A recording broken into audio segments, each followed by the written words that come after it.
السلام علیکم ورحمۃ اللہ وبرکاتہ۔ بھائیو، بزرگوں اور دوستوں، یہ پروگرام آپ کی خدمت میں توحید پبلیکیشن بنگلور کی جانب سے پیش کیا جا رہا ہے۔ درس کا عنوان ہے جنتی عورت۔ اس درس کو آپ کی خدمت میں پیش کرنے کی سعادت حاصل کر رہے ہیں شیخ انصار زبیر محمد حفظہ اللہ۔ لیجیے دوستو، درس سماعت فرمائیے۔ ورحمة الله وبركاته. إن الحمد لله نحمده ونستعينه ونستغفره ونعوذ بالله من شرور أنفسنا ومن سيئات أعمالنا، من يهده الله فلا مضل له ومن يضلل فلا هادي له، وأشهد أن لا إله إلا الله وحده لا شريك له، وأشهد أن محمدا عبده ورسوله، فإن خير الحديث كتاب الله، وخير الهدي هدي محمد صلى الله عليه وسلم، وشر الأمور محدثاتها، وكل محدثة بدعة، وكل بدعة ضلالة، وكل ضلالة في النار. أعوذ بالله من الشيطان الرجيم. بسم الله الرحمن الرحيم. يا أيها الذين آمنوا اتقوا الله حق تقاته ولا تموتن إلا وأنتم مسلمون. يا أيها الناس اتقوا ربكم الذي خلقكم من نفس واحدة وخلق منها زوجها وبث منهما رجالا كثيرا ونساء، واتقوا الله الذي تساءلون به والأرحام، إن الله كان عليكم رقيبا. يا أيها الذين آمنوا اتقوا الله وقولوا قولا سديدا يصلح لكم أعمالكم ويغفر لكم ذنوبكم، ومن يطع الله ورسوله فقد فاز فوزا عظيما. رب اشرح لي صدري ويسر لي أمري واحلل عقدة من لساني يفقهوا قولي.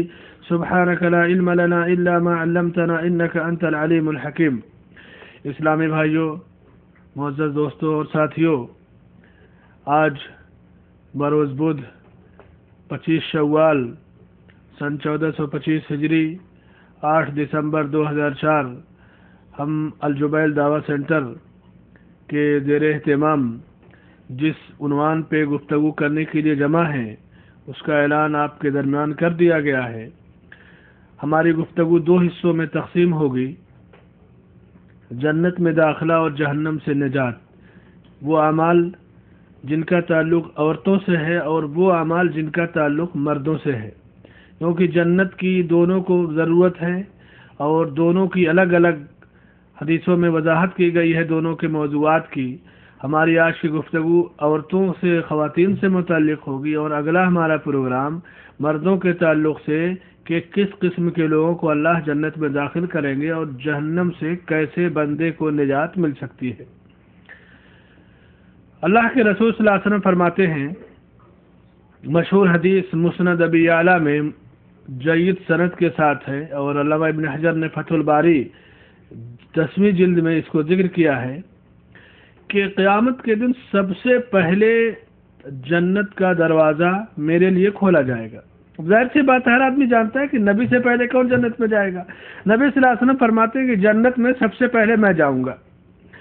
جب میں جنت میں جانے لگوں گا تو میرے پیچھے پیچھے میرے فوراً بعد ایک عورت بھی جنت میں داخل ہونا چاہے گی، اور وہ جنت میں جائے گی، میں جاؤں گا اور میرے بعد ایک عورت جائے گی۔ تو جب میں اس کو دیکھوں گا تو پوچھوں گا کہ تم کون ہو؟ تمہارا یہ مقام اور مرتبہ کہ امت کے اندر نبی کے بعد پہلے جنت میں جانا؟ تو وہ عورت جواب دے گی کہ میں وہ عورت ہوں جس نے دنیا میں اپنے یتیم بچے کی میں نے پرورش کی تھی۔ یہ حدیث یہ سبق دے رہی ہے کہ عورتوں کے لیے اولاد کی تربیت، یتیم بچوں کی پرورش، یا شوہر کے انتقال پہ یا کسی یتیم کی پرورش پہ اللہ نے وہ مقام رکھا ہے کہ جنت میں وہ بہت ہی پہلے سب میں جائے گی، سب سے آگے آگے جائے گی۔ اور یوں بھی دنیا کی زندگی میں انسان کے پاس اگر قیمتی کوئی چیز ہے، پوری زندگی کا سرمایہ حیات، تو وہ عورت ہے۔ بری ہے تو اس کی زندگی دنیا میں جہنم بن جاتی ہے، اچھی عورت ہے تو اس سے بہتر نعمت کسی کے پاس نہیں۔ اللہ کے رسول صلی اللہ علیہ وسلم نے فرمایا کہ الدنیا کلها متاع وخیر متاع الدنیا المرأة الصالحہ، کہ دنیا ایک پونجی ہے پوری دنیا کی سب سے قیمتی اور بہترین پونجی متاع وہ ہے نیک عورت. کسی کے پاس نیک عورت ہے، اس کے خاندان کی ترقی، اولاد کی تربیت، گھر میں قرآن کی تلاوت، زبان کی صحت، دینی مسائل کا اہتمام، ساری چیزیں اس کے پاس ہوں گی. بری عورت ہے، نحوست ٹپکے گی، بچے برے ہوں گے اور ساری خامیاں اس کے اندر پائی جائیں گی. اور شریعت نے عورت کی جو تربیت کی ہے اور عورت سے جو مطالبہ کیا ہے وہ یہی اسی انداز میں کہ مشہور حدیث ہے جس میں اللہ کے رسول صلی اللہ علیہ وسلم نے حضرت خدیجہ کو جنت کی بشارت دی، کسی میں حضرت فاطمہ کو دی، کسی میں حضرت عائشہ کی. ابھی انشاءاللہ میں اس کا ذکر کروں گا. لیکن عورت جنت میں جائے گی، مگر عورت کو اللہ نے ایک اصول اور ضابطہ دے دیا. فرمایا کہ الرجال قوامون علی النساء، عورتیں مردوں کے تابع ہوتی ہیں، مرد عورتوں پر حاکم ہے. اور بما فضل اللہ بعضهم علی بعض وبما انفقوا من اموالهم، اللہ نے ان میں سے بعض کو بعض پہ فضیلت دی اور مردوں نے عورتوں پہ اپنے مال خرچ کیے، ان کی دیکھ ریکھ، ان کے لباس کا، ان کی زندگی کے اخراجات کا. تو اسی لیے عورت کو جہاں اللہ کی عبادت میں جنت کے راستے بتائے گئے، وہیں شوہر کی اطاعت میں بھی بہت سارے راستے، بہت ساری منزلیں بتائی گئیں جن کے ذریعے وہ جنت کو حاصل کر سکتی. اسی لیے اللہ کے سجدے کے بعد کسی کا سجدہ حرام ہے. لیکن دنیا میں عورت ایک ایسی مخلوق ہے جس کے بارے میں اللہ کے رسول صلی اللہ علیہ وسلم نے فرمایا کہ لو كنت آمر احدا ان يسجد لغیر اللہ، اگر میں کسی کو یہ حکم دیتا کہ غیر اللہ کا سجدہ کرو یا جائز ہے تو عورت کو حکم دیا جاتا کہ شوہر کا سجدہ کرے. یعنی اللہ کے بعد اس مخلوق میں عورت کے لیے جو مقام اور مرتبہ ہے اللہ کی رضامندی کو حاصل کرنے کا، وہ شوہر ہے. اور شوہر کی رضامندی ایسا نہیں ہے کہ جیسے چاہے گی حاصل کرے گی. شوہر کو بھی راضی کرنے کے لیے اللہ کے نبی صلی اللہ علیہ وسلم کی تعلیم، دین کا اصول اور ضابطہ ساتھ رکھنا ہوگا. ورنہ کوئی اپنے شوہر کو خوش کرنے کے لیے نماز بھی چھوڑ دے، فرض روزے بھی چھوڑ دے، قرآن بھی نہ پڑھے، دنیا کی ساری برائیاں کرے کہ میرا شوہر خوش رہے، تو ایسی عورت جہنمی ہے کہ جنتی؟ ایسی عورت جہنمی ہے. کیونکہ شوہر کو خوش کرنے کا مطلب یہ نہیں ہے کہ شریعت کو پسے پشت ڈال دیا جائے. اللہ نے اس کا ذکر کرتے ہوئے فرمایا کہ فالصالحات قانتات حافظات للغیب بما حفظ اللہ، کہ وہ عورتیں جو نیک ہیں اور اپنے شوہروں کی تابع دار ہیں اور اللہ نے جن چیزوں کی حفاظت کا حکم دیا ہے شوہر کی غیر موجودگی میں ان کی حفاظت کرتی ہیں. شیخ الاسلام ابن تیمیہ رحمہ اللہ نے اس آیت کی تفسیر کے ضمن میں لکھا ہے کہ وہ عورت جو اپنے شوہر کی اطاعت پر مداومت برتے، ہمیشگی برتے، یہاں اس عورت کا ذکر ہے کیونکہ عورت کے لیے اللہ کے حق کے بعد شوہر کے حق سے بڑھ کر کے کوئی حق نہیں رہ جاتا. لیکن آج کے اس دور میں جیسے کہ شریعت نے فرمایا کہ الرجال قوامون علی النساء، عورتیں مرد عورتوں پر حاکم اور قوی ہیں اور بھاری ہیں، حکمراں اور نگراں ہیں. لیکن آج معاملہ الٹا ہے کہ عورتیں مردوں پر حکمرانی کر رہی ہیں، عورتیں گھروں کی مالکن ہیں، عورتیں اپنے شوہروں پہ حاوی اور فائق ہیں.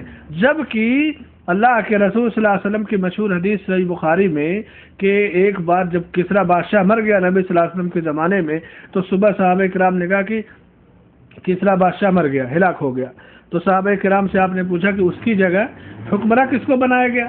تو لوگوں نے کہا کہ اس کی بیٹی کو. تو آپ نے فرمایا کہ لن یفلح قوم ولو امرهم امراتا، وہ قوم کبھی کامیاب نہیں ہو سکتی جو اپنا سربراہ کسی عورت کو بنائے، اپنا ولی امر کسی عورت کو بنائے.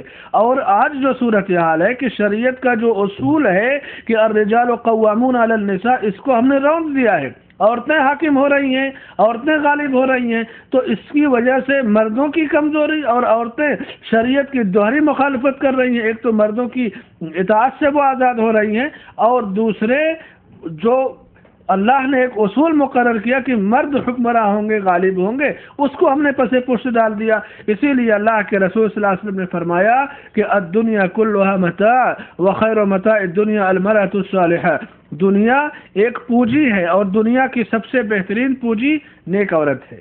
اب کیسے جانیں گے کہ کوئی عورت نیک ہے کوئی عورت بری ہے؟ یہ بھی ایک بہت بڑا مسئلہ ہے.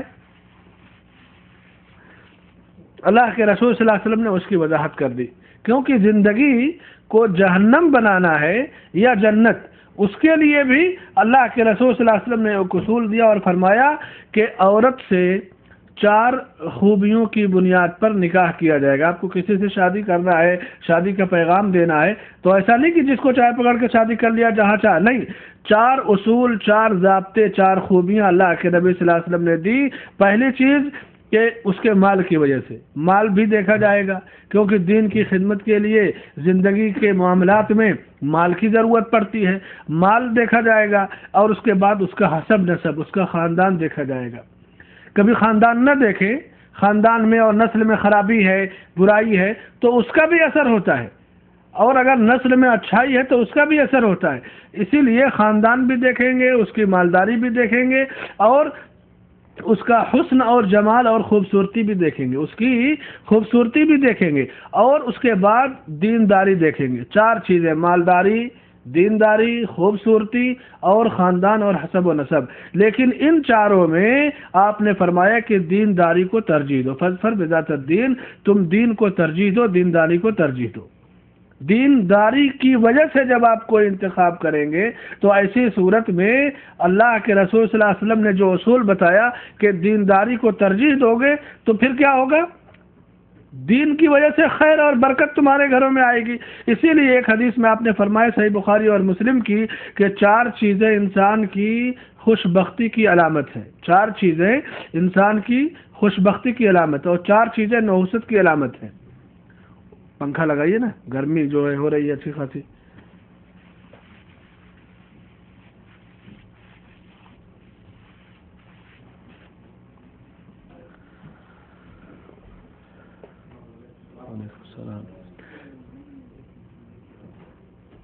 چار چیزیں انسان کی خوش بختی کی علامت ہے، اور 4 چیزیں انسان کی بدبختی کی بھی علامت ہیں۔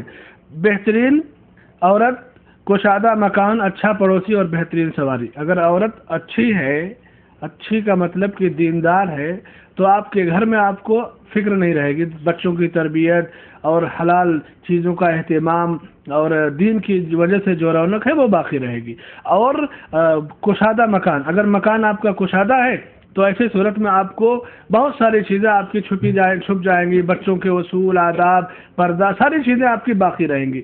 اور اچھا پڑوسی اگر اچھا ہے، سب سے خوش نصیب انسان ہے۔ اور اگر اسی طرح سے بہترین سواری اگر اچھی ہے، آپ کو یہاں سے پہنچنا ہے، دمام جانا ہے، جبیل یا مکہ، تو آسانی سے منزل پہ پہنچ جائیں گے۔ تو بہترین عورت، اچھا پڑوسی، اچھی سواری اور بہترین اور کشادہ مکان۔ اور یہی 4 چیزیں اگر اس کے اپوزٹ ہوں، جیسے بری عورت ہے، تنگ مکان ہے، برا پڑوسی ہے اور سست سواری ہے، یہ 4 چیزیں برائی اور نحوست کی علامت ہے۔ اسی لیے اللہ کے رسول صلی اللہ علیہ وسلم نے جو انتخاب میں پہلی چیز رکھی کہ دینداری کو ترجیح دو۔ اب دینداری میں کس چیز کو دینداری کہیں گے، کیسے مانیں گے کہ دین ہے یا نہیں؟ سب سے بڑی چیز دیندار ہونے کی بندے کے عقیدے میں توحید ہونی چاہیے۔ عورتوں میں دینداری ہے، نماز پڑھ رہی ہیں، روزہ رکھ رہی ہیں، تقوی کر رہی ہیں، جماعت ہے، اجتماعات ہے، پروگرام ہے، لیکن اگر ان کی زندگی میں توحید نہیں ہے، شرک ہے، تو وہ پوری دینداری بیکار ہے۔ اللہ کے رسول صلی اللہ علیہ وسلم نے فرمایا، اللہ کے رسول صلی اللہ علیہ وسلم سے اللہ نے فرمایا کہ وَلَقَدْ أُوحِيَ إِلَيْكَ وَإِلَى الَّذِينَ مِنْ قَبْلِكَ لَئِنْ أَشْرَكْتَ لَيَحْبَطَنَّ عَمَلُكَ وَلَتَكُونَنَّ مِنَ الْخَاسِرِينَ۔ اے نبی صلی اللہ علیہ وسلم، ہم نے آپ کی طرف اور آپ سے پہلے جتنے انبیاء آئے ان تمام کی طرف اس بات کی وحی کر دی کہ اگر آپ نے بھی شرک کیا تو آپ کی ساری نیکیاں مٹ جائیں گی اور آپ خسارہ اٹھانے والے میں ہوں گے۔ یعنی اگر کوئی عورت نماز پڑھے، روزہ رکھے، تسبیحیں گنے، تہجد پڑھے، نیکی بھلائی کا سارا کام کرے، لیکن اس کے عمل میں شرک ہے، تیجا ہے، 40واں ہے، قبروں کا سجدہ ہے، نذر و نیاز ہے، اور اسی طرح سے محرم کا کھچڑا ہے، یا اسی طرح سے فاتحہ ہے، اسی طرح سے اور دنیا کی جو ساری خلافات ہے یہ ہیں، اور شرک داخل ہے، تو اللہ نے فرمایا کہ شرک بندے کی پچھلی ساری نیکیوں کو مٹا دیتا ہے۔ تو عورت کے لیے اللہ کی رضامندی اور جنت پانے کے لیے سب سے بنیادی شرط توحید ہے، یہ شرط مردوں کے لیے بھی ہے اور عورتوں کے لیے بھی۔ اور پھر اللہ نے فرمایا کہ انہ من یشرک باللہ فقد حرم اللہ علیہ الجنہ ومأواہ النار وما للظالمین من انصار، جس نے اللہ کے ساتھ شرک کیا اللہ نے اس پر جنت کو حرام کر دیا، اس کا ٹھکانہ جہنم ہے اور ظالموں کا کوئی مددگار نہیں ہوگا۔ تو اب شرک اگر کسی کے اندر ہے اور بہت ساری نیکی ہے، تہجد ہے، نماز ہے، روزہ ہے، زکوٰۃ ہے، حج ہے، لیکن شرک ہے، تو ایسی عورت جنت میں جائے گی یا جہنم میں؟ جہنم میں جائے گی، کیونکہ شرک کی وجہ سے اس کی ساری نیکیاں مٹ جاتی ہیں۔ اسی طرح سے قبروں کی زیارت ہے، قبروں پہ جا کے طواف کرنا، ان کا سجدہ کرنا، مدد مانگنا، یا غیر اللہ کی قسم کھانا، کوئی غیر اللہ کی قسم کھائے کہ میں قرآن کی قسم کھاؤں، مسجد کی، کعبے کی، عورت کی، محبت کی، پیار کی، بچے کی، اولاد کی، شوہر کی قسم، یہ ساری قسمیں اللہ کے رسول صلی اللہ علیہ وسلم نے فرمایا کہ من حلف بغیر اللہ فقد اشرک، جس نے غیر اللہ کی قسم کھائی اس نے شرک کیا۔ شرک کی مثالیں ہیں۔ اور اسی طرح سے آپ نے فرمایا کہ من کان حالفا فلیحلف باللہ او لا یصمت، جب قسم کسی کو کھانی ہو تو اللہ کی قسم کھائے یا تو پھر خاموش رہے۔ یا اسی طرح سے تعویذ گنڈا لٹکانا، لوگ تعویذ گنڈا لٹکائیں تو آپ نے فرمایا کہ من علق تمیمۃ فقد اشرک، جس نے تعویذ لٹکایا، موتی ہے، سیپی ہے، دھاگا ہے، تانت ہے، کڑا ہے، چھلا ہے، یا بیماری کو دور کرنے کے لیے کوئی دھاگا لٹکایا، یا بیماری کو بھگانے کے لیے کوئی کڑا یا چھلا یا اس قسم کی کوئی چیز پہنی، تو ایسی صورت میں اس نے شرک کیا یا شرکیہ جھاڑ پھونک کیا، شرکیہ منتر وغیرہ کا استعمال کیا۔ اگر اللہ کا کلام پڑھ کر کے جھاڑ پھونک کرے تو اس میں کوئی حرج نہیں۔ اللہ کے رسول صلی اللہ علیہ وسلم حسن اور حسین رضی اللہ عنہما کو روزانہ بلاتے اور پڑھتے کہ اعیذکما بکلمات اللہ التامہ من کل شیطان ہامہ ومن کل عین لامہ، اور اس کے بعد ان کے اوپر پڑھ کے پھونک دیتے اور کہتے کہ جاؤ صبح صبح۔ یا اسی طرح سے حضرت عائشہ صدیقہ رضی اللہ عنہا کی مشہور حدیث کہ آپ مرض الموت میں سورہ فلق سورہ ناس پڑھ کر کے اپنے جسم پر مل لیتے تھے، جب تکلیف سخت ہو گئی تو میں پڑھ کر کے جسم پہ مل دیتی۔ تو کلام اللہ کو پڑھنے کے لیے، اس کو جسم پہ ملنے کے لیے ہاتھوں میں تھوک کر کے ملنے کا ثبوت ہے، لیکن لٹکانے کا چاہے سیپی ہو، موتی ہو، تعویذ ہو، یہ چیز ثابت نہیں ہے۔ اور آپ دیکھیے کہ گھر کے جو بچے ہیں چھوٹے چھوٹے یا بچیاں ہیں، ان کے گلے میں تعویذ کون لٹکاتا ہے؟ عورتیں لٹکاتی ہیں، وہی جائیں گی لے آئیں گی وہی لٹکائیں گی، اور یہ کام شرک کا ہے۔ تو شرک بندے کو جہنم میں جانے سے روک دیتا ہے۔ اسی طرح سے علم غیب کا دعویٰ کرنا یا علم غیب کے دعویٰ کی کرنے والے کی باتوں کو صحیح ماننا، کوئی کاہن ہے، کوئی نجومی ہے، کوئی عراف ہے، کوئی قیافہ شناس ہے، ان چیزوں کو ہاتھوں کو دیکھ کر کے بتائے کہ تمہاری قسمت میں یہ ہے، تمہاری قسمت میں یہ ہے، اس کو صحیح مان لینا، تو ایسی صورت میں اس کی 40 دن کی نماز بھی نہیں قبول ہوتی، اور اس کے بعد ان کاموں سے بندہ شرک پہ داخل ہو جاتا ہے، کیونکہ اللہ سے اس کا اعتماد اور توکل اٹھ جاتا ہے۔ بلکہ اللہ کے رسول صلی اللہ علیہ وسلم نے فرمایا کہ من اتا کاہنا فصدقہ بما یقول فقد کفر بما انزل علی محمد صلی اللہ علیہ وسلم، جس نے کسی کاہن کے پاس آ کر کے کچھ طلب کیا، کچھ پوچھا اس سے، تو اللہ کے رسول صلی اللہ علیہ وسلم کی لائی ہوئی باتوں پہ اس میں شرک کیا، کاہن کی بات کو صحیح مان لیا تو وہ کافر ہوا نبی کی شریعت کے ساتھ۔ اور آپ دیکھیے کہ جو کرامات کا دعویٰ کرتے ہیں یا جو جھوٹے سچے اولیاء ہیں، یا اسی طرح سے درگاہوں پہ بیٹھنے والے یا منتر اور جنتر کرنے والے یا ڈھونگی جو فقیر اور اس قسم کے لوگ، یہ اس قسم کے اعمال دکھاتے ہیں جادو کے ذریعے، سحر کے ذریعے، اس کو بندہ مان لیتا ہے، یقین کر لیتا ہے۔ یہ چیزیں جنت کے راستے سے دور کر دیں گی۔ یہ کہاں لے جائیں گی؟ جب بندہ جنت سے دور ہوگا تو جہنم کے قریب ہوگا۔ اسی طرح سے تصویروں کا جو معاملہ ہے، تصویروں کو رکھنا، اس کو سجانا، اس کو سجا کے سنوار کے رکھنا، ان چیزوں سے بھی اللہ کے رسول صلی اللہ علیہ وسلم نے منع کیا۔ تو جنت میں جانے کے لیے عورت ہو یا مرد، اس کے لیے سب سے بنیادی چیز توحید کا عقیدہ، اور دوسری چیز چونکہ ہماری گفتگو عورتوں سے ہے، اب دوسری چیز عورتوں کے متعلق خاص طور سے اللہ کے رسول صلی اللہ علیہ وسلم نے فرمایا کہ اذا صلت المرأة خمسها وصامت شهرها وحسنت فرجها واطاعت زوجها قیل لها ادخلی من ابواب الجنة شئت، جب کوئی عورت 5 وقت کی نماز پڑھے، رمضان کے روزے رکھے، اپنی شرمگاہ کی حفاظت کرے اور اپنے شوہر کی اطاعت کرے، تو قیامت کے دن اس سے کہا جائے گا کہ تم جنت کے جس دروازے سے چاہو جنت میں داخل ہو جاؤ۔ یہ عورت کے لیے خصوصی چیز ہے کہ 5 وقت کی نماز پڑھنا، رمضان کے روزے رکھنا، شرمگاہ کی حفاظت کرنا، شوہر کی اطاعت کرنا، اس سے کہا جائے کہ تم جاؤ جنت کے جس دروازے سے جنت میں داخل ہو جاؤ۔ اسی طرح دوسری حدیث میں عورتوں کے لیے ایک خصوصی راستہ بتایا گیا جنت میں جانے کا۔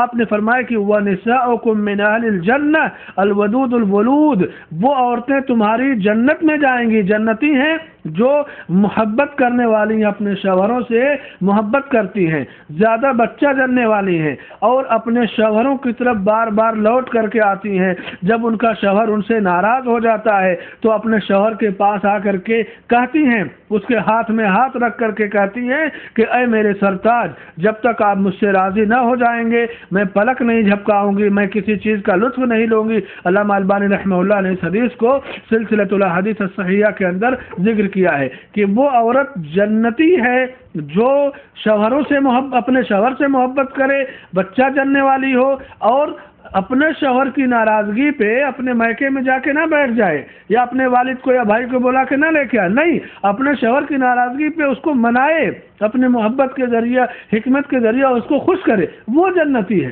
میکے میں جا کے بیٹھ جانے والی اور کیس اور کوٹ کا جو ہے چکر لگانے والی، اس کا یہاں ذکر نہیں ہو رہا ہے۔ اسی طرح سے اللہ کے رسول صلی اللہ علیہ وسلم سے سوال کیا گیا، ایک بار پوچھا گیا کہ ای النساء خیر، سب سے بہترین عورتیں کون ہوتی ہیں؟ تو آپ نے فرمایا کہ التی، وہ عورت جب اس کا شوہر اسے دیکھے تو خوشی محسوس کرے، عورت جس کو شوہر دیکھے تو خوشی محسوس کرے اور اپنے شوہر کے حکم کی تابعداری کرے، حکم کو پا جائے تو اس کو مان لے، اور اپنی ذات کے تعلق سے اور مال کے تعلق سے مخالفت نہ کرے۔ جس طرح مال امانت ہے، اسی طرح عورت کا وجود، اس کا جسم اور اس کی جان بھی شوہر کی امانت ہے۔ جس طرح مال میں سے کسی کو دینے کا حق نہیں، اسی طرح وہ خود ایک امانت ہے۔ اس لیے وہ عورت جس کو اس کا شوہر دیکھ کر خوشی محسوس کرے وہ بہترین عورت ہے۔ اور اس لیے میرے بھائیوں، اسلامی بہنوں، خواتین، یہ وہ اصول اور ضابطے ہیں کہ اگر ان چیزوں کو کوئی عورت اختیار کرے تو جنت اس کے لیے آسان ہے۔ ماڈرنزم ہے، یا اسی طرح سے فیملی پلاننگ ہے، یا اسی طرح سے دین سے دوری ہے، قرآن کے بجائے ٹی وی میں ہر دم جاری اس میں اپنے وقت کو لگانا، بچوں کو قرآن کی صورتیں سکھانے کے بجائے گانے سکھانا، اور اس کے بعد صرف اس لیے نماز اور کے لیے وضو نہ کرنا کہ ہاتھ میں جو پالش ہے ناخن کی وہ چھوٹ جائے گی، یا وضو نہ کرنا نماز کے لیے کہ میک اپ وغیرہ خراب ہوگا، یہ راستے جنت میں نہیں لے جائیں گے، یہ راستے جہنم کے راستے ہیں۔ جنت کے راستے کیا ہیں؟ اللہ کے رسول صلی اللہ علیہ وسلم کے زمانے میں ایک جنتی عورت کا ذکر کیا گیا۔ حضرت ابو ہریرہ رضی اللہ عنہ اس حدیث کے راوی ہیں، فرماتے ہیں کہ ایک مرتبہ اللہ کے رسول صلی اللہ علیہ وسلم کے پاس جبرائیل علیہ السلام آئے، آسمان سے جبرائیل علیہ السلام نازل ہوئے اور کہا کہ اللہ کے رسول صلی اللہ علیہ وسلم ایک عورت آپ کے سامنے آ رہی ہے، وہ کوئی اور عورت نہیں ہے، وہ خدیجہ رضی اللہ تعالی عنہ ہے، وہ آپ کے پاس آ رہی ہیں، ان کے ہاتھ میں کوئی کھانے پینے کی چیز ہے، سالن وغیرہ ہے، جب وہ آ جائیں تو ان کو اپنے رب کا سلام کہیے اور میرا بھی سلام کہیے۔ اللہ اکبر، کہ کائنات کی وہ عورت کہ جس کو اللہ تعالیٰ سلام بھیجے، جس کو جبرائیل علیہ السلام سلام بھیجے، اور صرف سلام نہیں بھیجا گیا، فرمائے گا کہ اے اللہ کے نبی صلی اللہ علیہ وسلم ان کو اللہ کا سلام بھیجیے، میرا بھی سلام بھیجیے، اور ان کو جنت میں ایک ایسے محل کی بشارت دیجیے جس میں کسی قسم کا شور و شغب اور رنج و ملال نہیں ہوگا۔ یعنی حضرت خدیجہ کو جبرائیل علیہ السلام نے کہا کہ جنت کی بشارت بھی دیجیے اور رب کا سلام بھی پہنچائیے، میرا بھی سلام پہنچائیے۔ اب بتائیے کہ حضرت خدیجہ رضی اللہ عنہ کو اللہ کی طرف سے مقام کیسے ملا؟ یہ مقام دین سے دوری کی وجہ سے نہیں ملا، دین پہ چمٹ جانا، دین کے لیے قربانی دینا اور اللہ کے رسول صلی اللہ علیہ وسلم کی اطاعت کرنا۔ اسی لیے نبی صلی اللہ علیہ وسلم فرماتے تھے کہ جب پورے عرب کے لوگوں نے میری مخالفت کی تو خدیجہ نے میری موافقت کی، جب سب نے اپنا مال روک لیا تو خدیجہ نے مجھے اپنا مال دیا۔ اتنا زیادہ نبی صلی اللہ علیہ وسلم سے وہ محبت کرتی تو اللہ نے ان کو جنت کی بشارت دی، جنت میں ایک محل کی بشارت دی اور سلامتی بھجوائی۔ یہ واضح نمونہ ہے خواتین کے لیے۔ اسی لیے حضرت حسین ابن محسن رضی اللہ عنہ فرماتے ہیں کہ مجھ سے میری پھوپھی نے بیان کیا کہ ایک دن میں اللہ کے رسول صلی اللہ علیہ وسلم کے پاس گئی، آپ نے مجھ سے پوچھا کہ تم کون ہو؟ تم کون ہو سے مراد کی ایسا نہیں کہ انہیں نہیں پہچانتے تھے، یعنی کیا تم شادی شدہ ہو یا غیر شادی شدہ، کیا تمہارے پاس شوہر ہے؟ انہوں نے کہا کہ ہاں میرے شوہر ہے، میں شادی شدہ ہوں۔ تو آپ نے پوچھا کہ تم شوہر کے لیے کیسی ہو، یعنی تمہارا سلوک کیسا ہے شوہر کے ساتھ؟ تو انہوں نے کہا کہ خدمت کرتی ہوں، اس کی اطاعت کرتی ہوں، بہت سارے کاموں کو نہیں کر پاتی، چھوڑ دیتی ہوں۔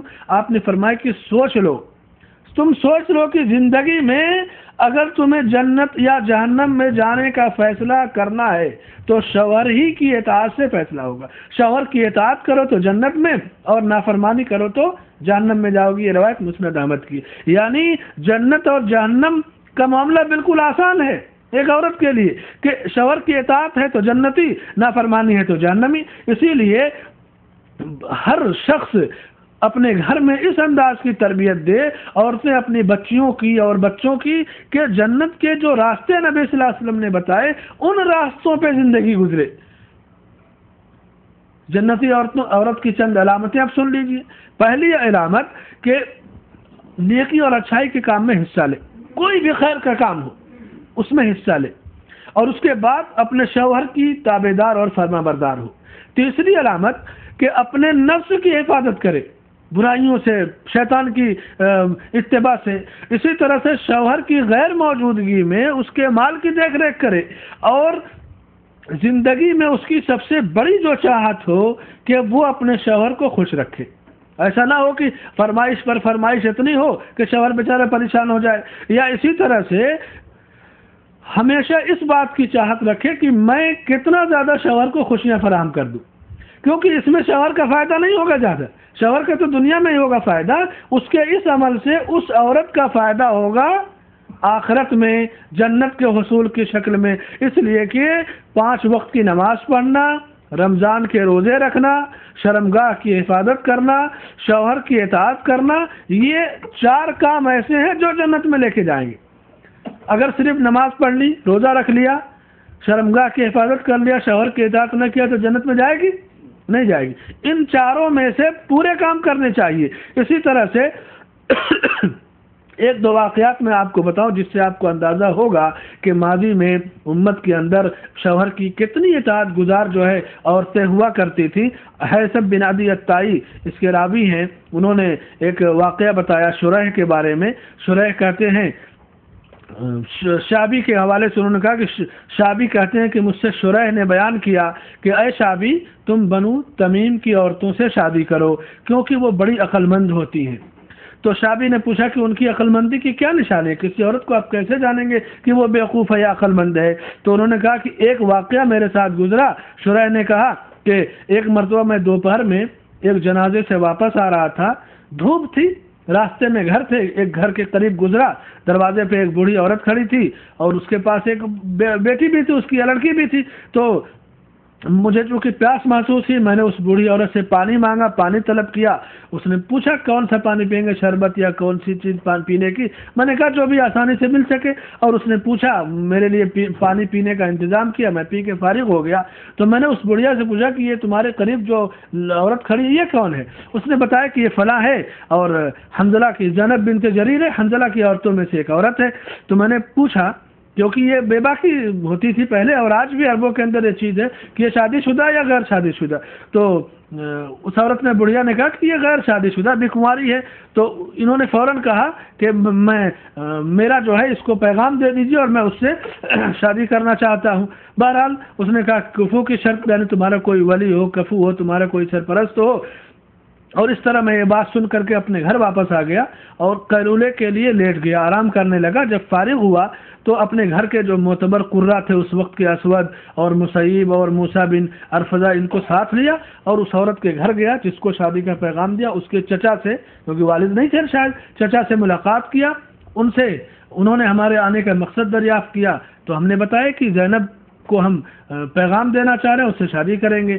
تو انہوں نے کہا ٹھیک ہے کوئی بات نہیں، زوجیت میں ہم دے دیتے ہیں، اور نکاح ہو گیا، شادی ہو گئی۔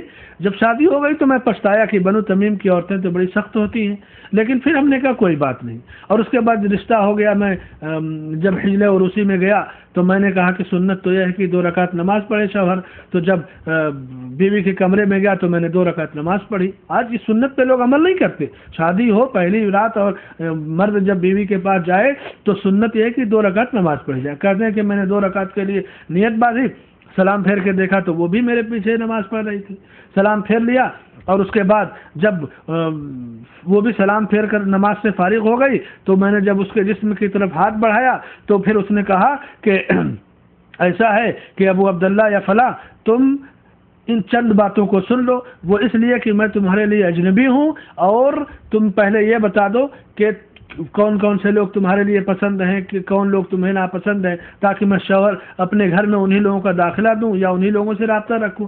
دوسری چیز کہ دیکھیے جرات کہ ہوگا وہی جو اللہ کا حکم ہے، اور کرنا تمہیں وہی ہے جو اللہ کا حکم ہے، یعنی یا تو بھلائی کے ساتھ زوجیت میں باقی رکھنا یا تو پھر بھلائی کے ساتھ جدا کر دینا۔ اس جرات کے ساتھ انہوں نے بیان کیا، بتایا اس کو، یعنی اس عورت نے خطبہ دیا، پہلے خطبہ وغیرہ پڑھ کر کے بات کہی، انہوں نے بھی خطبہ دیا اور اپنی پسند اور اپنے اصول ضابطے بتائے۔ یہ پہلی رات کا واقعہ ہے، اور اس کے بعد چونکہ شرح قاضی تھے، مشہور قاضی، تو یہ فرماتے ہیں کہ جب میں چونکہ زندگی بھر اس نے میری اطاعت کی، اتنی مطیع اور فرما بردار، لیکن ایک روز ایسا ہوا کہ فجر کی اذان ہو رہی، اقامت ہو رہی تھی، میں گھر سے سنت 2 رکعت پڑھ کے نماز کے لیے نکلا تو ایک سانپ ریکھتا ہوا نظر آ گیا، اور میں نے کہا کہ ایسا ہے کہ میں جا رہا ہوں نماز پڑھنے، میرے آنے تک تم حرکت نہ کرنا، اور اس سانپ کے اوپر میں نے کوئی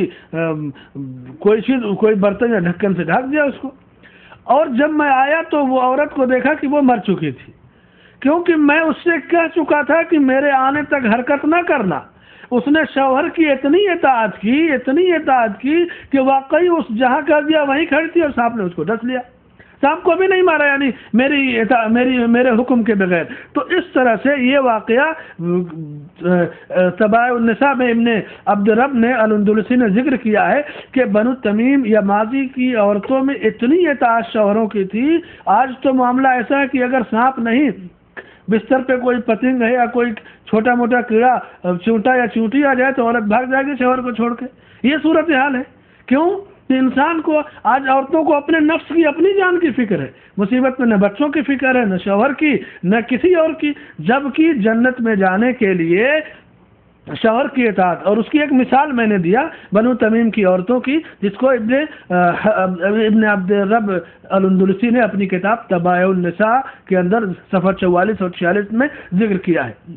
اچھا، کچھ ایسے کام ہیں جو جہنم میں لے جائیں گے، کیونکہ جب ہم جہنم میں جانے والے کاموں سے واقف ہوں گے تبھی ہم جنت کا راستہ اختیار کر سکیں گے۔ سب سے پہلی چیز شوہر کی نافرمانی۔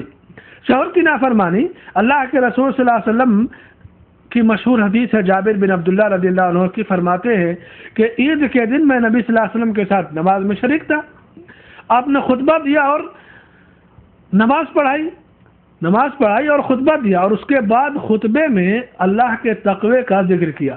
ہمارے یہاں خطبے جو ہوتے ہیں ہمارے ملکوں میں، اللہ کا خوف، تقوی، آخرت کا ذکر کم ہوگا، دنیا کی خرافاتیں اور سیاست زیادہ ہوتی ہے، جبکہ اللہ کے رسول صلی اللہ علیہ وسلم کا کوئی خطبہ تقوی کی نصیحت کے بغیر نہیں ہوتا۔ اور یہ نعمت آج الحمدللہ، آج سعودی عربیہ کے اندر کسی بھی مسجد میں جائیں، کسی بھی خطیب یا امام کا خطبہ سنیں گے تو سب سے پہلے یہی کہیں گے اوصیکم بنفسی تقوی اللہ عز وجل، اے میرے دوستو سامعین کرام، ہم آپ کو اللہ کا تقوی اختیار کرنے کی وصیت کرتے ہیں۔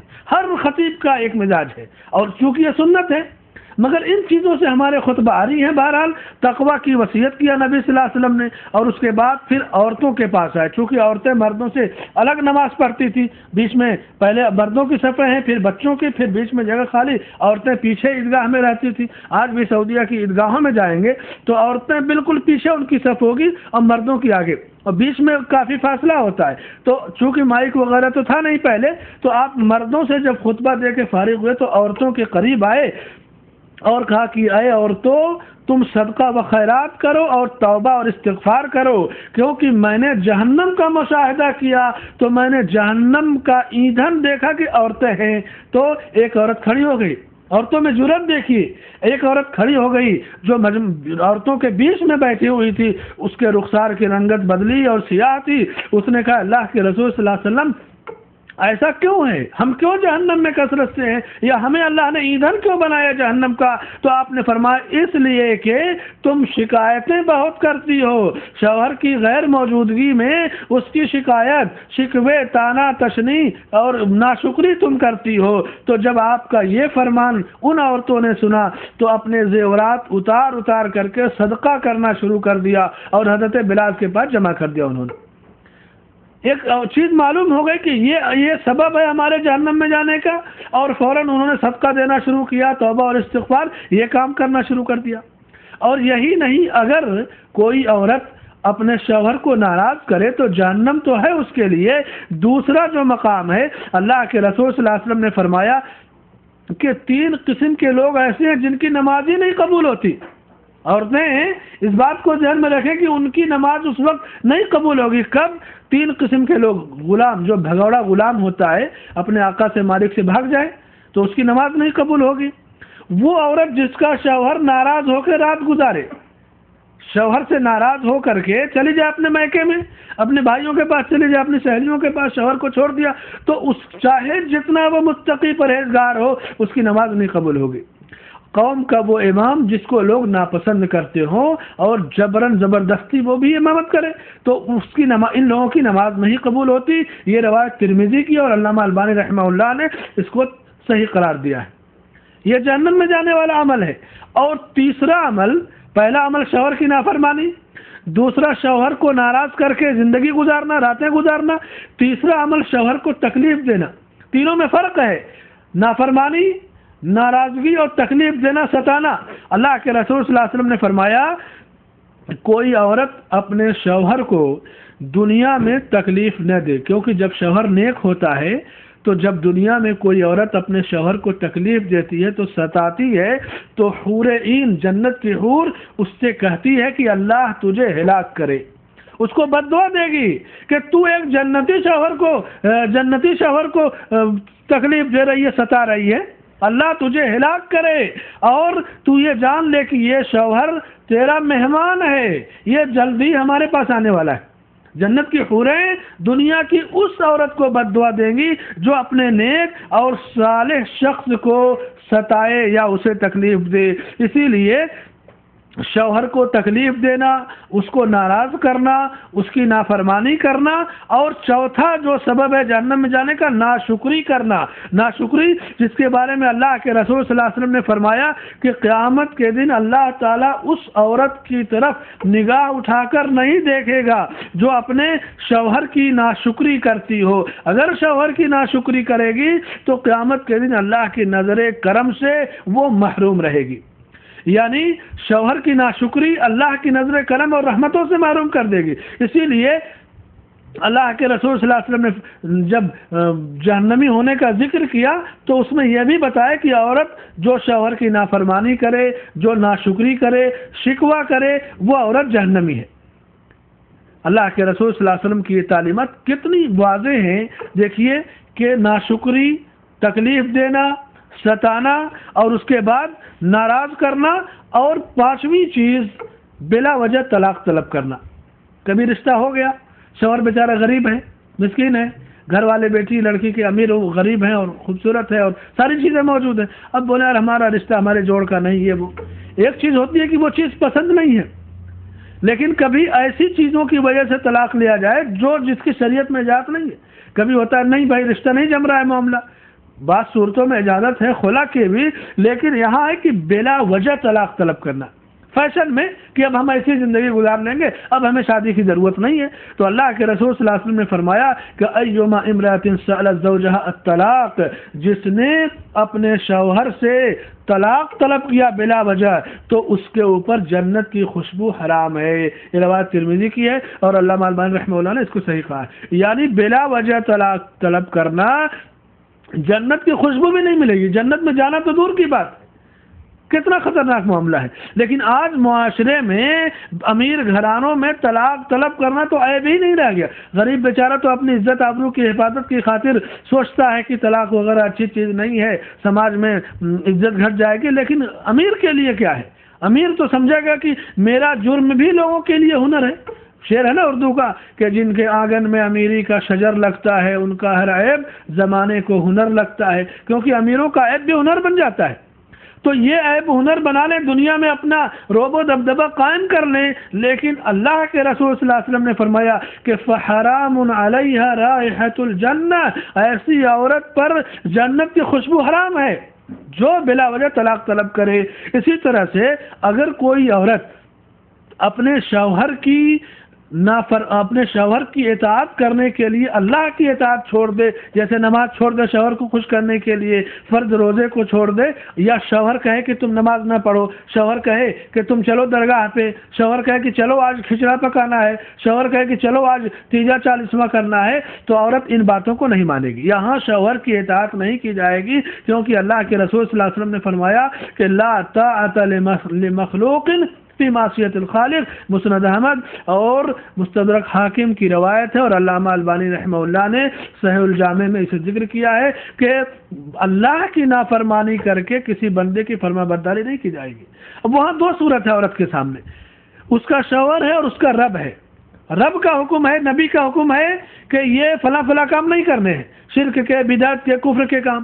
شوہر کا حکم ہے کرنا ہے. اب اس میں کیا اختیار کرے, شوہر کو اختیار کرے گی یا رب کو اختیار کرے گی؟ رب کو اختیار کرے گی. نبی کو اختیار کرے گی یا شوہر کو؟ نبی کو اختیار کرے گی, کیونکہ اللہ کی نافرمانی کر کے کسی انسان کی فرما برداری نہیں کی جائے گی. اسی طرح سے شوہر کی اجازت کے بغیر نفلی روزہ رکھنا, اگر کوئی عورت کتنا بھی تقوی اختیار کرنا چاہے اور شوہر موجود ہے اور نفلی روزہ رکھنا چاہے تو اس کی شریعت میں اجازت نہیں دی گئی ہے. تو یہ چند اعمال ہیں جن کو شریعت نے جو ہے مقرر کر دیا ہے عورت کے لیے خاص طور سے.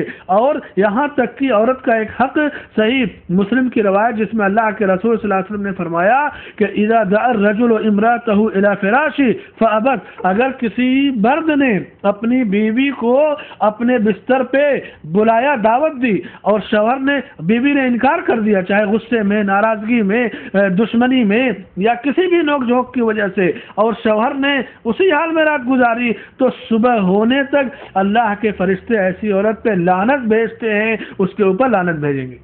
اس لیے عورت کے لیے شوہر جنت میں جانے کا پہلا راستہ, پہلا زینہ توحید ہے, توحید و سنت ہے, اور توحید اختیار کرنے کے بعد شوہر کی اطاعت ہے. اسی طرح سے یہاں تک کہ حکم دیا گیا کہ شوہر کی اجازت کے بغیر وہ گھر سے باہر نہ نکلے. یہ تو شوہر کا معاملہ ہوا کہ اس کے مال کی حفاظت کرے, اس کے حکم کی حفاظت کرے, اس کی مرضی کے بغیر مارکیٹ یا بازار بھی نہ جائے, اور نہ تو رشتہ داروں سے ملنے جائے. شوہر نے منع کر دیا, رک جائے, نہ جائے, اسی میں اس کے لیے بھلائی ہے. حکم دے تو جائے, اور اس کے بعد کسی رشتہ دار کے پاس جانے سے شوہر منع کر دے تو اسے مان جانا چاہیے, کیونکہ شوہر کی اطاعت نمبر 1 ہے, پہلے نمبر پہ, اور رشتہ دار کی زیارت اور عیادت دوسرے نمبر پر ہے.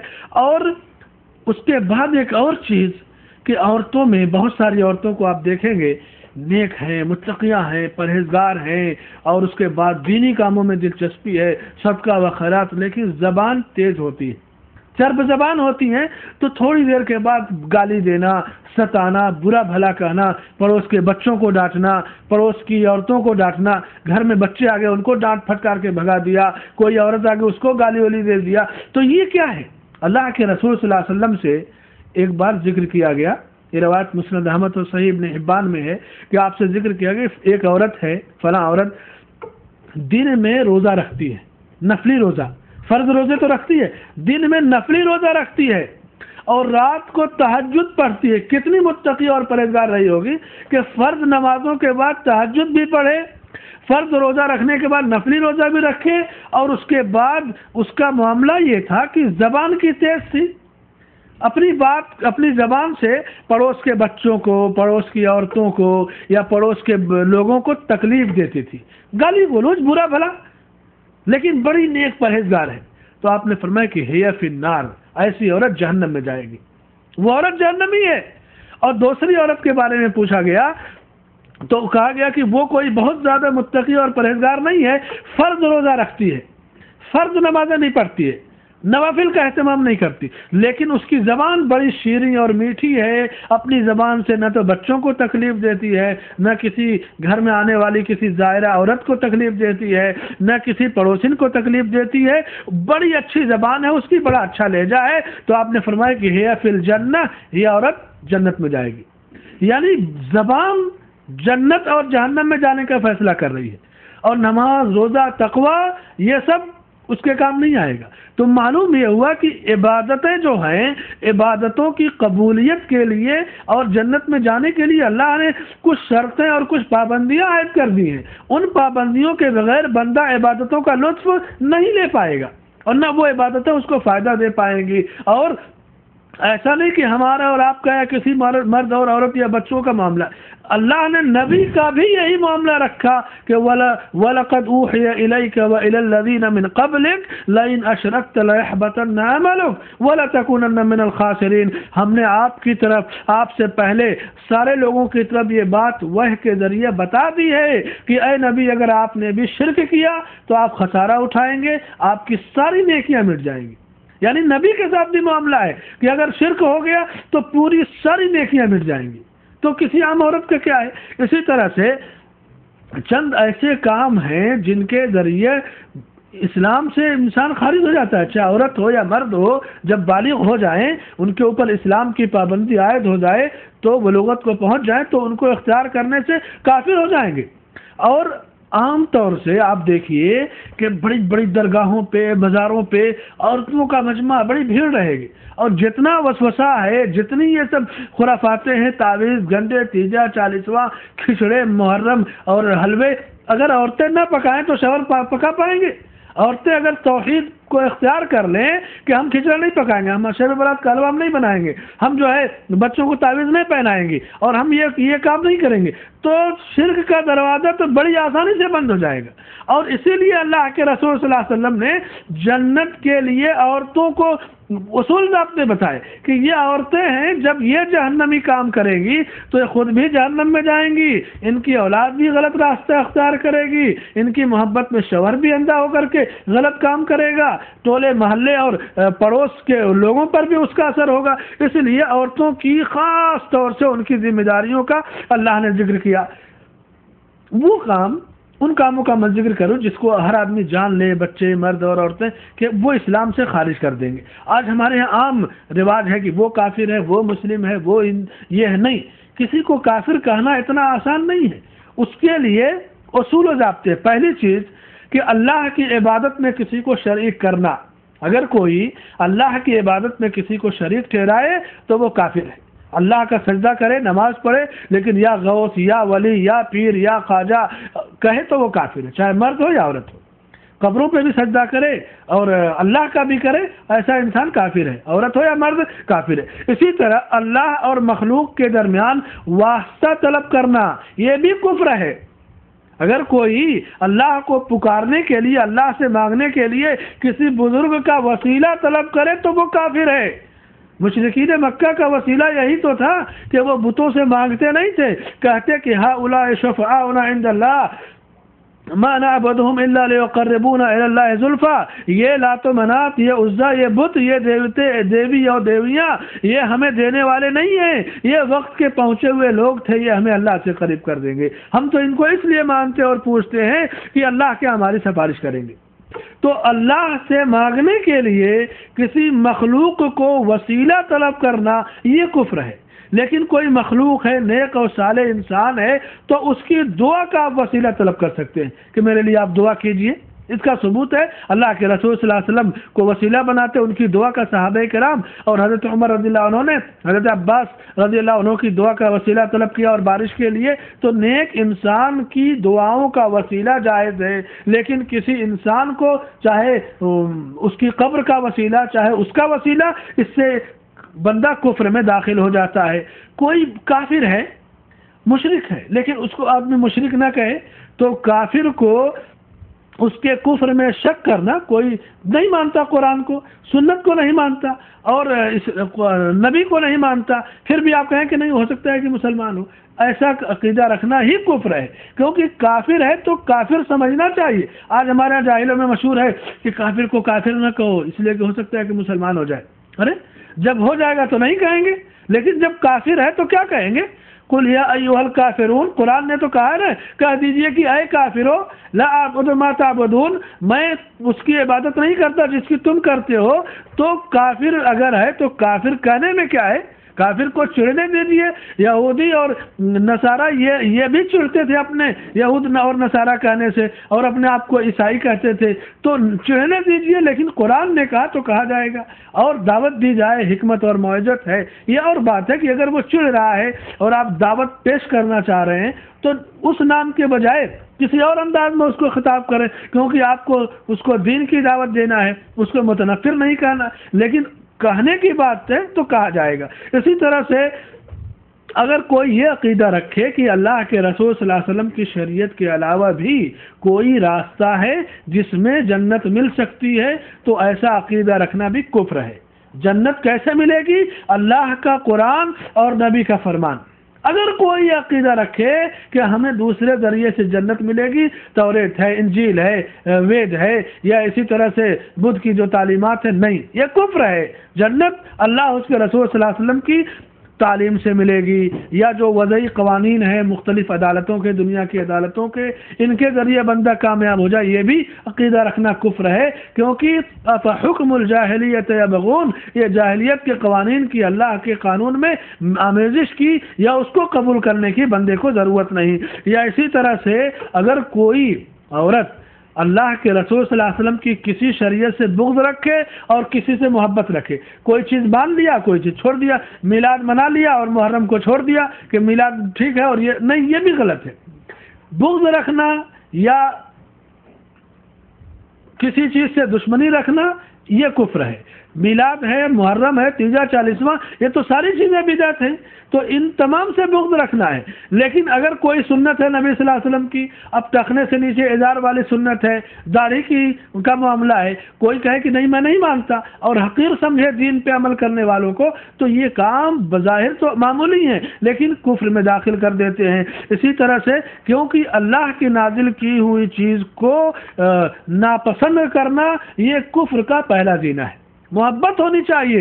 انما كان قول المؤمنین اذا دعوا الى الله ورسوله ان يقولوا سمعنا واطعنا، مومنوں کی شان اور بات تو یہ ہونی چاہیے کہ جب انہیں اللہ اور اس کے رسول کی طرف بلایا جائے تو وہ کہہ دیں کہ ہم نے سن لیا اور ہم نے مان لیا، یہ ہونا چاہیے مومن کی شان۔ اور جہاں تک استہزاء اور مذاق کی بات ہے کہ دین کا مذاق اڑانا، دین کے کسی حصے کا یا بعض حصے کا، کوئی عورت نیک ہے، متقیہ ہے، پرہیزگار، اب دوسری عورتیں اس سے کہا تمہارے پاس زیور نہیں تھا کیا، تمہارے پاس کپڑے نہیں تھے کیا، تمہارے پاس، وہ اللہ کے لیے اپنے جسم، اپنے ناخنوں پہ پالش نہیں لگا رہی ہے، اپنے ہونٹوں پہ جو ہے ایسی پالش نہیں لگا رہا ہے جس سے اس کے وضو میں اثر پڑے، لیکن اب کوئی اس کے اس عمل کا مذاق اڑائے تو اللہ نے فرمایا کہ قل اب اللہ وآیاتہ ورسولہ کنتم تستہزئون ولا تعتذروا قد کفرتم بعد ایمانکم، کہہ دیجئے کیا تمہاری ہنسی اور دل لگی اللہ کی، اس کی آیات اور اس کے رسول کے ساتھ ہوتی ہے، بہانے نہ بناؤ، تم تو ایمان لانے کے بعد کافر ہو گئے، کیونکہ تم نے کسی عورت کا مذاق نہیں اڑایا، تم نے تو اللہ کی تعلیم کا مذاق اڑایا ہے۔ اسی طرح سے جادو کرنا، جادو کرانا، جادو سیکھنا، جادو پہ عقیدہ رکھنا اور جادو کو جادو کے ذریعے نکالنا، یہ ساری کی ساری چیزیں بندے کو کافر بنا دیتی ہیں۔ اور مسلمانوں کے مقابلے میں مشرکین کی مدد کرنا، مسلمانوں کے مقابلے میں مشرکین کو اپنا رازدار سمجھنا، ان کو ولی اور دوست بنانا، یہ چیزیں بندے کو اسلام سے خارج کر دیتی ہیں۔ اسلام کے ہوتے ہوئے کسی اور دین کو اختیار کرنا، وَمَن يَبْتَغِ غَيْرَ الْإِسْلَامَ دِينًا فَلَن يُقْبَلَ مِنْهُ وَهُوَ فِي الْآخِرَةِ مِنَ الْخَاسِرِينَ، جو شخص اسلام کو چھوڑ کے کوئی اور دین اختیار کرے تو وہ نہیں قبول کیا جائے گا اور وہ آخرت میں خسارہ اٹھانے والوں میں ہوگا۔ تو یہ وہ اعمال ہیں جو کفر میں داخل کر دیتے ہیں، جن کو عام اصطلاح میں نواقض اسلام کہتے ہیں، اسلام سے خارج کر دینے والی چیزیں۔ ایک اور عمل ہے مردوں میں بھی ہے عورتوں میں بھی ہے. اور اس کی بہت زیادہ یہ چیز آپ کو نظر آئے گی کہ عورتوں میں خاص طور سے کہ شادی وغیرہ کی مجلس ہے یا اور کوئی پروگرام تو ایسا لگتا ہے کہ اس دن نماز معاف ہے، نماز چھوڑ دی جاتی ہے. حالانکہ ترک صلاۃ ایک گھناؤنا جرم ہے. اللہ کے رسول صلی اللہ علیہ وسلم نے فرمایا کہ بین الرجل و بین الکفر والشرک اب الشرک ترک الصلاۃ. یہ روایت صحیح مسلم کی ہے. آدمی اور کفر یا شرک کے درمیان حد فاصل یعنی کسی عورت یا مرد کے کافر مشرک اور مومن ہونے کا فیصلہ کیسے آپ کریں گے؟ نماز کے ذریعے. نماز ہے تو آپ فیصلہ کریں گے کہ یہ مسلمان ہے، نماز نہیں ہے تو کافر اور مشرک ہے. لیکن آج یہ بہت بڑی کمی ہے ہمارے سماج اور معاشرے میں، اور اس کمی میں مرد بھی شریک ہیں کہ وہ اپنے گھر کی عورتوں کو حکم نہیں دیتے اور عورتیں اپنی بچیوں کو یا بچوں کو تعلیم نہ دیں. نماز ایک ایسا فریضہ ہے جو کسی بھی صورت میں معاف نہیں. اور اگر کوئی بے نمازی عورت ہے، بے نمازی مرد ہے، زندگی بھر اپنی اسی خوبصورتی پہ، حسن پہ، زیورات پہ یا دنیا کی دولت پہ فخر و غرور کرے تو موت کے وقت اس کا جو برا حشر ہوگا اس کی بری موت ہوگی. حضرت علامہ ابن قیم رحمہ اللہ نے ایک واقعہ لکھا ہے کہ ایک گنہگار اور برے انسان کی موت کا وقت آیا تو مرنے کے وقت لوگوں نے کہا کلمہ پڑھ لو، لا الہ الا اللہ کہہ دو. بار بار کہا گیا تو اس نے کہا کہ مایوسی، دیکھیے شیطان نے مایوس کر دیا کہ اب لا الہ الا اللہ کہنے سے کیا فائدہ، زندگی میں نے ایک وقت کی نماز نہیں پڑھی تو اب کیا فائدہ، اور اس کی موت اسی کفر کی حالت میں ہوئی. تو اگر کوئی بے نمازی ہے تو اس کی موت بھی کفر کی حالت میں ہوتی ہے.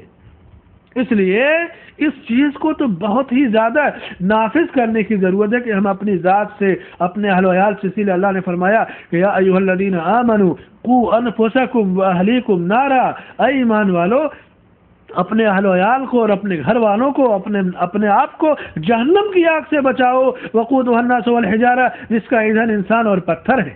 اور اس میں مرد بھی شریک ہیں. اگر کوئی شوہر نمازی ہے، عورت بے نمازی ہے تو شوہر حکم نہ دے تو مرد بھی مجرم ہے. یا شوہر نمازی ہے، شوہر بے نمازی ہے، عورت نماز پڑھ رہی ہے تو اس میں عورت کا کام ہے کہ وہ اپنے شوہر کو تاکید کرے، اور جس طرح شوہر سے اپنے دوسرے مطالبات وہ منوا لیتی ہے اسی طرح اس عبادت اور اطاعت کو بھی منوائے، اور انشاءاللہ اس میں اس کو کامیابی ملے گی. اور یہی نہیں، اگر نماز نہ پڑھے کوئی یا زندگی اس کی برائیوں میں گزرے تو خاتمہ بڑا برا خاتمہ، بڑی بری موت اس کو ملتی ہے. اور اگر کوئی نمازی ہے، زندگی میں اللہ کے سجدے کا برابر اہتمام کر رہا ہے تو ایسی صورت میں اس کی موت بھی اچھی موت ہوتی ہے. جیسے کہ سعد ابن معاذ رضی اللہ تعالیٰ عنہ کا ذکر آتا ہے کہ اتنے زیادہ عابد، زاہد اور متقی تھے کہ جب وہ بنو قریظہ میں زخمی ہو گئے تو کچھ دن بیمار تھے، تو نبی صلی اللہ علیہ وسلم کو ان کے سخت بیمار ہونے کی خبر ملی تو آپ ان کے گھر گئے. لیکن راستے میں جب آپ تھے ان کا انتقال ہو گیا تو آپ اتنی تیز آپ ان کے گھر گئے، بلکہ صحابہ کرام کہتے ہیں کہ آپ کی چادر زمین پہ گر گئی اور آپ کے جوتے کے جو تسمے اور فیتے تھے وہ بھی ٹوٹ گئے، اتنی تیز گئے. ہم نے پوچھا کہ اللہ کے رسول صلی اللہ علیہ وسلم، ہم نے تو آپ کو کسی کے گھر اتنی تیز دوڑ کر جاتے ہوئے نہیں دیکھا تھا، یہ کیا معاملہ ہے؟ تو آپ صلی اللہ علیہ وسلم نے فرمایا کہ ایسا ہے کہ تیز چلو، نہیں تو ایسا نہ ہو کہ ہم سے پہلے فرشتے پہنچ کر کے سعد بن معاذ کو غسل دینے لگ جائیں حنظلہ کی طرح. یہ مقام کیسے ملا؟ عبادت کی وجہ سے، سجدے کی وجہ سے، اللہ کے خوف کی وجہ سے، تقوی کی وجہ سے. اور جب آپ صلی اللہ علیہ وسلم پہنچے تو ان کا انتقال ہو گیا تھا، دوست و احباب انہیں غسل دے رہے تھے تو سعد بن معاذ کی والدہ رو رہی تھی تو آپ نے انہیں دیکھ کر کے فرمایا کہ کل باقیۃ تقری الا ام سعد، سعد کی ماں کے علاوہ ہر رونے والا جھوٹ میں روتا ہے. یعنی سعد کی ماں کو جو تکلیف آج ہے وہ تکلیف کم ماؤں کو ہوئی ہوگی. اور اس کے بعد جب ان کو تجہیز اور تکفین کے بعد آپ کا جنازہ لے جایا گیا تو صحابہ کرام جنہوں نے سعد ابن معاذ رضی اللہ عنہ کا جنازہ اٹھایا تھا اپنے سر کے اوپر، انہوں نے کہا کہ اللہ کے رسول صلی اللہ علیہ وسلم اتنی ہلکی میت تو ہم نے کبھی دیکھی ہی نہیں، بہت ایسا لگا کہ ہمارے کندھے پہ کچھ نہیں ہے. تو آپ صلی اللہ علیہ وسلم نے فرمایا کہ تم نہیں جانتے سعد کی میت کو اللہ کے فرشتوں نے اٹھا رکھا تھا، تمہارے ساتھ فرشتے بھی جنازے میں شریک تھے اور انہوں نے بھی کاندھا دیا. اس لیے اور جب سعد کی روح پہنچی آسمان پہ تو ایک فرشتہ دوسرے فرشتے کو سعد کی روح کے جانے پہ مبارکباد دے رہا ہے. اسی لیے اللہ نے فرمایا ان الذين امنوا وعملوا الصالحات كانت لهم جنات الفردوس نزلا خالدين فيها لا يبغون عنها حولا من عمل صالحا منكم من ذكر او انثى فلنحيينه حياه طيبه. چاہے مرد ہو چاہے عورت، اگر تم میں سے کوئی نیک عمل کرے گا تو دنیا میں بھی میں اسے اچھی زندگی دوں گا اور آخرت میں بھی اچھی زندگی دوں گا. یہ اللہ کا وعدہ ہے کہ عورت ہو یا مرد ہو، دونوں کے نیک اعمال پہ دنیا میں اس کو پرسکون زندگی ملے گی اور آخرت میں بھی ملے گی. اس لیے غور کرنے کی چیز ہے. اور نماز کی تحریک چلائی جائے اور عورتیں ایک دوسری عورتوں کو خاص طور سے شادی بیاہ میں، پکنک میں، گھومنے میں اور دوسرے معاملات میں نماز سے غفلت، اس کو روکا جائے. اس سے جو ہے پابندی لگے کہ بندہ اتنی بڑی نافرمانی اور نماز کی تحریک اور نماز کا اہتمام کرے تاکہ موت کے وقت اللہ کا کلمہ کہیں اور خاتمہ بالخیر نصیب ہو، جنت کی بشارت اور جنت کی ان خوشیوں کے جو ہے آپ مستحق ٹھہریں اور اس کو ان نعمتوں کو حاصل کر سکیں. اسی طرح ایک اور چیز جو ہے جہنم میں لے جانے والی، وہ اس کا بھی تعلق عورتوں ہی سے ہے، زکوٰۃ نہ دینا. زکوٰۃ مال کا مالک تو مرد ہوتا ہے، لیکن زیورات کا جو مسئلہ ہے وہ عورتوں کی ملکیت میں ہوتا ہے اور عورتوں کو زیور پہننے کا شوق زیادہ ہوگا، یہ چاہیے وہ چاہیے، مگر زکوٰۃ نکالنے کی فکر کم ہوتی ہے. اللہ کے رسول صلی اللہ علیہ وسلم نے فرمایا کہ ما من صاحب ذهب ولا فضة لا يؤدي منها حقها. اگر سونے یا چاندی کا مالک مرد ہو یا عورت ہو، سونا چاندی چاہے مرد کے پاس ہو یا عورت کے پاس، مرد بھی اپنے پاس سونے رکھتا ہے کاروبار کے لیے یا اور کسی مقصد کے لیے، لیکن زیورات جو ہیں یہ تو عورتوں کے پاس ہوتے ہیں. آپ صلی اللہ علیہ وسلم نے فرمایا کہ اگر کوئی ان کی زکوٰۃ نہ ادا کرے تو اس سونے اور چاندی کو داغا جائے گا، اس کو گرم کیا جائے گا آگ میں اور اس عورت کی پیشانی پہ داغا جائے گا. جس پیشانی پہ آج وہ جھومر پہنتی ہے، جس گلے میں وہ ہار پہنتی ہے، اس کا وہی ہار وہی زیور آگ میں جلا کر کے بالکل گرم کر کے اس کے جسم پہ داغ دیا جائے گا. اور دوسری روایت میں آپ صلی اللہ علیہ وسلم نے فرمایا، یہ روایت موطا امام مالک کی ہے اور مسند احمد کی، کہ جس میں آپ نے فرمایا کہ اگر کسی عورت کو اللہ نے کسی مرد یا عورت کو مال دیا ہو اور وہ اس کی زکوٰۃ نہ ادا کرے تو اس کا مال گنجے سانپ کی شکل میں ہوگا اور قیامت کے دن آ کر کے وہ اسے ڈسے گا اور کہے گا کہ میں تمہارا مال ہوں، میں تمہارا خزانہ ہوں، اور اس کے بعد یہ صورتحال اس کی باقی رہے گی. تو اسی لیے اللہ نے فرمایا کہ وَلَا يَحْسَبَنَّ الَّذِينَ يَبْخَلُونَ بِمَا آتَاهُمُ اللَّهُ مِنْ فَضْلِهِ هُوَ خَيْرًا لَهُمْ بَلْ هُوَ شَرٌّ لَهُمْ سَيُطَوَّقُونَ مَا بَخِلُوا بِهِ يَوْمَ الْقِيَامَةِ. جو لوگ بخیلی کنجوسی کرتے ہیں، عورتیں سوچیں گی کم ہو جائے گا، پیسے ختم ہو جائیں گے، یہ نہ سوچیں کہ اچھا کام ہو رہا ہے، یہ بہت برا کام ہو رہا ہے اور اس کا توق پہنایا جائے گا ان کی گردنوں میں. اس لیے اللہ کی جنت کو پانے کے لیے جنتی عورتوں کا تذکرہ سامنے رکھنا یہ ضروری ہوگا. حضرت اسماء بنت ابی بکر صدیق رضی اللہ عنہا کا کون ان کا نام نہیں جانتا، فرماتی ہیں کہ مجھ سے زبیر نے شادی کی. حضرت زبیر ابن عوام اللہ کے رسول صلی اللہ علیہ وسلم کے مشہور صحابی عشرہ مبشرہ میں سے، فرماتی ہیں کہ میں ان کے اونٹ کو، چونکہ ان کے پاس خیبر کی تھوڑی سی زمین تھی تو وہاں دور ان کے اونٹوں کو چارہ پانی دیتی اور اس کے بعد دور جا کے کھجور کی گٹھلیاں چن کر کے لے آتی اور ان کو پیس کر کے کوٹ کر کے اونٹ کو کھلاتی پلاتی اور اس کے بعد 1-2 میل اپنے سر پر پہ میں رکھ کر کے ان اونٹ کے کھانے پینے کے اس کے چارے کو لے جا کر کے پہنچاتی. اور شام کو جب میرا شوہر آ جاتا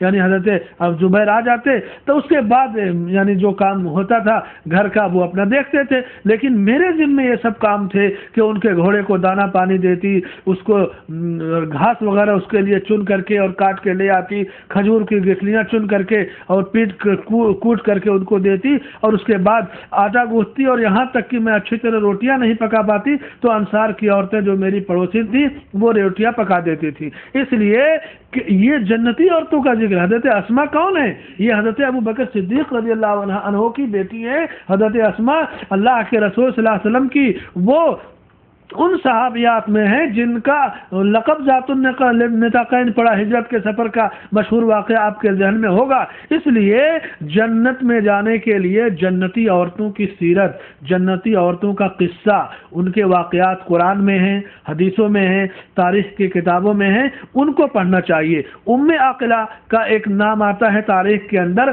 کہ انہوں نے جب اپنی بیٹی کو رخصت کیا تو چند نصیحتیں کیا۔ پہلی نصیحت کہ بیٹی ہمیشہ خلوص اور تھوڑے پر راضی ہو جانا، خوش دلی سے شوہر کی باتیں سننا اور اس کو بجا لانا، اس کی آنکھ اور اس کی ناک پر نظر رکھنا، کیونکہ اس کے شوہر کے لیے بیوی سے زیادہ اچھا نہ کوئی منظر ہوتا ہے، نہ بیوی سے اچھی کوئی خوشبو ہوتی ہے۔ اور اس کے بعد اس اپنے شوہر کے کھانے اور سونے کے وقت پہ نگاہ رکھنا، کیونکہ بھوک کی شدت یا نیند کی کمی یہ جھنجھلا جاتا ہے اس کی وجہ سے آدمی۔ تو تم اپنے شوہر کی نیند اور بھوک کا خیال رکھنا، اس کے مال اور اس کے اہل و عیال کی حفاظت کرنا اور اس کی نگرانی کرنا، مال میں اچھی طرح سے تم خرچ کرنا، یہ نصیحتیں کیا۔ اور اس کے بعد کہا کہ بیٹی تم شوہر کے پاس جا کر کے جب تم شوہر کی لونڈی بن جاؤ گی تو تمہارا شوہر تمہارے لیے غلام بن جائے گا۔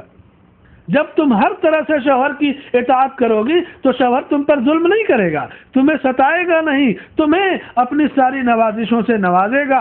اس لیے شریعت کے اندر جو اصول، جو ضوابط، جنت میں جانے کے لیے جو شرطیں مقرر کی گئیں ان کو اختیار کیا جائے، اور یہ راستے قرآن میں ملیں گے، نبی کے فرمان میں ملیں گے، صحابہ کرام اور صحابیات کی سیرت میں ملیں گی۔ دنیا کی جو ماڈرن ازم عورتیں ہیں یا ناچنے گانے والی عورتیں ہیں ان کے ہاں ان مسائل کا حل نہیں ملے گا۔ ان مسائل کا حل کتاب اللہ میں ملے گا، سنت رسول اللہ میں ملے گا، سیر صحابیات میں ملے گا۔ تو یہ ہے جنت میں داخل ہونے کی ان چیزوں کا ذکر جو ایک عورت کو جنت میں لے جائیں گی۔ اور انشاءاللہ ہماری اگلی گفتگو جو ہوگی کہ ایک مرد کے لیے جنت میں داخل ہونے کے لیے کون سے طریقے ہیں، کون سے اسباب ہیں، ان کا ذکر انشاءاللہ ہم اپنی گفتگو میں کریں گے۔